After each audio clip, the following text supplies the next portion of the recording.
Mandarpur high মাদ্রাসার board নির্বাচনে তৃণমূল প্রার্থীরা বিনা প্রতিদ্বন্দ্বিতায় বিজয়ী। মান্দারপুর হাই মাদ্রাসার বোর্ড নির্বাচনে তৃণমূল কংগ্রেস সমর্থিত 6 জন প্রার্থী দিলদার হোসেন, আলম আলী, শামসুল আলী সাহা, খালেক আলী, মহমুদ খান এবং রেণুকা রানা বিনা প্রতিদ্বন্দ্বিতায় বিজয়ী ঘোষণা করা হয়েছে।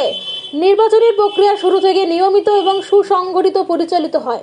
দলীয় নেতৃত্বের সমন্বয়ে প্রার্থীদের নাম আগেই চূড়ান্ত করা হয় এবং নির্ধারিত সময়সীমার মধ্যে 26 জন অনুষ্ঠিত মনোনয়নপত্র জমা ও 2রা জুলাই দুপুর 2টোর মধ্যে মনোনয়ন প্রত্যাহারের পর ফলাফল ঘোষণা করা হয়। দলীয় সূত্রে জানানো হয়েছে, নির্বাচনের কোনো প্রতিদ্বন্দ্বী দল বা স্বাধীন প্রার্থী উপস্থিত ছিলেন না, ফলে ভোট গ্রহণের প্রয়োজন পড়েনি। স্থানীয় তৃণমূল কংগ্রেসের পঞ্চায়েত স্তরের নেতৃত্ব মনে করেন এটি দলের প্রতি জনগণের আস্থা এবং ঐক্যের প্রতিফলন। আমাদের নেতৃত্ব মা মাটি মানুষ নীতির ভিত্তিতেই প্রার্থী বাছাই করেছি। আমরা আগামী 3 বছর বিদ্যালয়ের সার্বিক উন্নয়নের লক্ষ্যে কাজ করে যাব। নির্বাচনের ফলাফল নিয়ে স্থানীয় বাসিন্দা, অভিভাবক এবং শিক্ষানুষ্ঠানের স্টাফরা সন্তুষ্টি প্রকাশ করেছেন। তাদের দাবি, নতুন বোর্ডের সদস্যরা মানসম্পন্ন শিক্ষাদান এবং কার্যকর প্রশাসনিক ব্যবস্থার মাধ্যমে বিদ্যালয়ের অবস্থান উন্নত করতে সহায়তা করবেন। এই বিনা প্রতিদ্বন্দ্বিতার নির্বাচনে তৃণমূল প্রার্থীদের ঐক্য এবং পূর্ব পরিকল্পনার ইচ্ছা স্পষ্টভাবে পরিলক্ষিত হয়েছে, যা মান্দারপুর হাই মাদ্রাসার ভবিষ্যতের উন্নয়নে ইতিবাচক প্রভাব ফেলবে বলে আশা করা হচ্ছে।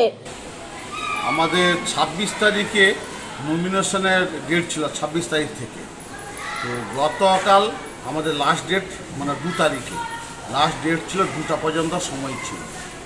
তো আমাদের যে তৃণমূল কংগ্রেসের মা মাটি মানুষের সরকার, মমতা ব্যানার্জি যে আমাদের মুখ্যমন্ত্রী, তার আদর্শকে মেনে আমরা যে প্রার্থী, আমরা মৈতনা পঞ্চায়েত এবং মান্দারপুর কাঠমন্ডির খোঁজাবার থেকে আমরা 6 জন প্রার্থী সিলেকশন করেছিলাম, 1 জন মহিলা এবং 5 জন পুরুষ। এটা আমাদের দলীয়ভাবে আমরা ঘোষণা করেছিলাম। তো কালকে আমরা, মানে গতকাল আমরা এসে নমিনেশনটা তুলে আমরা জমা করেছি। তারপরে আমরা দেখলাম যে আমাদের যে এগনেস্টে, বিপক্ষে কোনো দল বা কোনো পক্ষ থেকে কেউ নমিনেশন তুলেনি। নির্বাচনের কাজটা কিন্তু আমরা দেখলাম কালকেই আমরা নির্বাচনের কাজ সমাপ্তি হয় এবং আমরা নমিনেশন কেউ না তোলা মানে এর থেকে আমরা যে আমাদের যে 6 জন যে প্রার্থী তারা কিন্তু জয়ী বলে আমরা আমাদের মতন করে ভেবেছি এবং আমরা ভেবে নিয়েছি যে আমাদের প্রার্থী জয়। এবং এই স্কুলে আবার 3 বছরের জন্য আমরা বোর্ড করতে চলছি।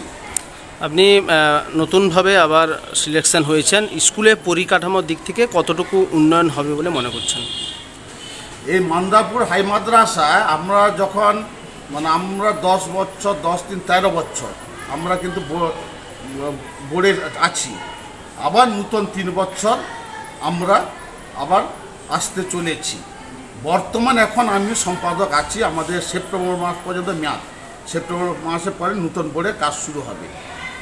আমরা যখন আসি তার আগে এই স্কুলে ঘাসে চালা, কোনো গ্রাউন্ড ছিল না, কোনো মানে ওরকম পরিকাঠামোর দিক দিয়ে অনেক অনুন্নত ছিল।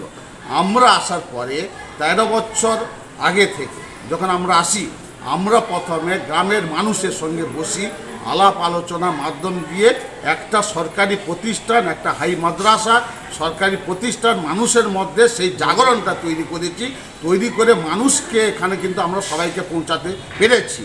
তারপরে গার্ডিয়ান, বাচ্চাদেরকে গার্ডিয়ানরা এখানে পাঠায়, পড়াশোনা করে।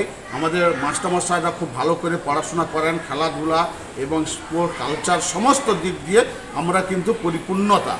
এবং সরকারের অনুদানে, মাইনরিটি সেল থেকে, পঞ্চায়েত থেকে, MLA থেকে আমরা প্রচুর টাকা নিয়ে এখানে সমস্ত বিল্ডিং করেছি, স্টেজ করেছি, প্রাচীর করেছি, হল রুম করেছি এবং বাচ্চাদের প্রজেক্ট দিয়ে পড়াশোনার জন্য রুম করেছি, ব্রেঞ্চেস ব্যবস্থা করেছি।